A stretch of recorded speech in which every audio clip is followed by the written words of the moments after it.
কত ইতিহাস কালের গর্ভে হয়েছে বিস্মৃত, এই বিস্মৃতির কোনো ক্ষমা হয় না। কত শহীদের রক্তে রাঙা এই স্বাধীনতা, কত নাম আমরা মনেই রাখিনি। আসুন স্মৃতির স্মরণে বেয়ে আজ আমরা পৌঁছে যাই 1943 সালে।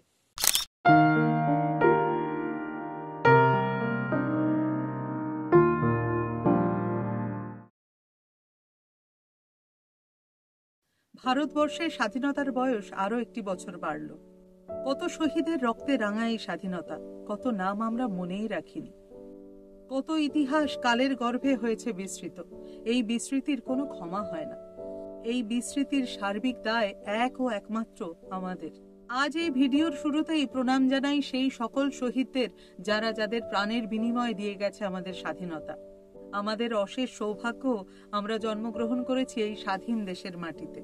আজ এমন একটি গান নিয়ে কথা বলবো যে গানের প্রকাশকাল ধরলে স্বাধীনতারই সমবয়সী। তবে গানটির রচনাকাল ধরলে গানটির বয়স আরো 4 বছর বেশি হবে। আসুন স্মৃতির স্মরণে বেয়ে আজ আমরা পৌঁছে যাই 1943 সালে। একদিন বেনিয়াটোলা স্ট্রিটে গুপ্ত প্রেসে হীরেন্দ্রনাথ মুখোপাধ্যায়ের সঙ্গে দেখা হলো জ্যোতিরিন্দ্র মৈত্রের। এই গুপ্ত প্রেসেই বিখ্যাত গুপ্ত প্রেস পঞ্জিকা প্রণয়ন ও মুদ্রণ হতো। যেদিনের কথা বলছি সেদিনই সন্ধেবেলা ইউনিভার্সিটি ইনস্টিটিউট হলে একটি সভা অনুষ্ঠিত হবে। সেই সভার জন্য চাই একটি স্বদেশপ্রেম সমৃদ্ধ উদ্বোধনী সঙ্গীত। প্রাচীন গুপ্ত প্রেসের অন্ধকার ঘরে বসে একটি গান লিখলেন এবং সুর করলেন জ্যোতিরিন্দ্র মৈত্র। গানটি শুরু করার পর তিনি সেই গানটিকে কয়েকবার নিজে গুনগুন করে নিলেন। তারপর হীরেন মুখোপাধ্যায় সহ উপস্থিত আরো কয়েকজনকে গেয়ে শোনালেন। সেই দিনই সন্ধ্যাবেলায় ইউনিভার্সিটি ইনস্টিটিউট হলের সভাতে ওই গানটি উদ্বোধনী সঙ্গীত হিসেবে গাওয়া হলো এবং গাইলেন স্বয়ং জ্যোতিরিন্দ্র মৈত্র। এই ঘটনার সবিস্তার উল্লেখ পাওয়া যায় হীরেন্দ্রনাথ মুখোপাধ্যায়ের তরি হতে তীর গ্রন্থে।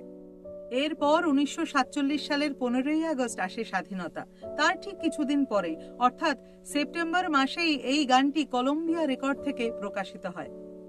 পরাধীনতার শৃঙ্খল মোচন হলেও দেশ তখন আচ্ছন্ন নানা রকম অন্ধকার ও জড়তায়। তার মাঝেই এই গানের প্রকাশ যেন সূচিত করলো অন্য এক ইতিহাস। গানটি প্রকাশিত হলো সম্মিলিত সঙ্গীত হিসেবে অর্থাৎ কোরাস গান হিসেবে। গানটির রেকর্ড নাম্বার ছিল GE 7092। এবার দেখা যাক সেই গানে কোন কোন শিল্পী কণ্ঠ দিয়েছিলেন। সেই তালিকাটি নিঃসন্দেহে ঈর্ষণীয় এবং অদ্বিতীয়। স্বয়ং জ্যোতিরিন্দ্র মৈত্র ছাড়াও এই গানে কণ্ঠ দিয়েছিলেন হেমন্ত মুখোপাধ্যায়, সন্তোষ সেনগুপ্ত, জর্জ বিশ্বাস, প্রীতি সরকার, আভা মুখোপাধ্যায়, বিনয় রায়, মিলি বসু প্রমুখ। খুব সম্ভবত এই গানটি স্বাধীন ভারতবর্ষের প্রথম রেকর্ড করা বাংলা স্বদেশ চেতনামূলক গান, যে গান জ্যোতিরিন্দ্র মৈত্রের অসামান্য প্রতিভার সাক্ষ্য বহন করে চলেছে। এতক্ষণে নিশ্চয়ই আপনারা আন্দাজ করে ফেলেছেন আমি কোন গানের কথা বলছি। সেই গানটি হলো এসো মুক্ত করো অন্ধকারের এই দ্বার, এসো মুক্ত করো অন্ধকারের এই দ্বার। এসো শিল্পী, এসো বিশ্বকর্মা, এসো স্রষ্টা, এসো শিল্পী, এসো বিশ্বকর্মা, এসো স্রষ্টা, রসরূপ মন্ত্র দ্রষ্টা। ছিন্ন করো বন্ধনের অন্ধকার, ছিন্ন করো বন্ধনের অন্ধকার। এসো মুক্ত করো অন্ধকারের দ্বার। আজকের পর্ব তাহলে এখানেই শেষ করছি। সকলে খুব ভালো থাকবেন। আবার দেখা হবে পরের পর্বে। বন্দে মাতরম।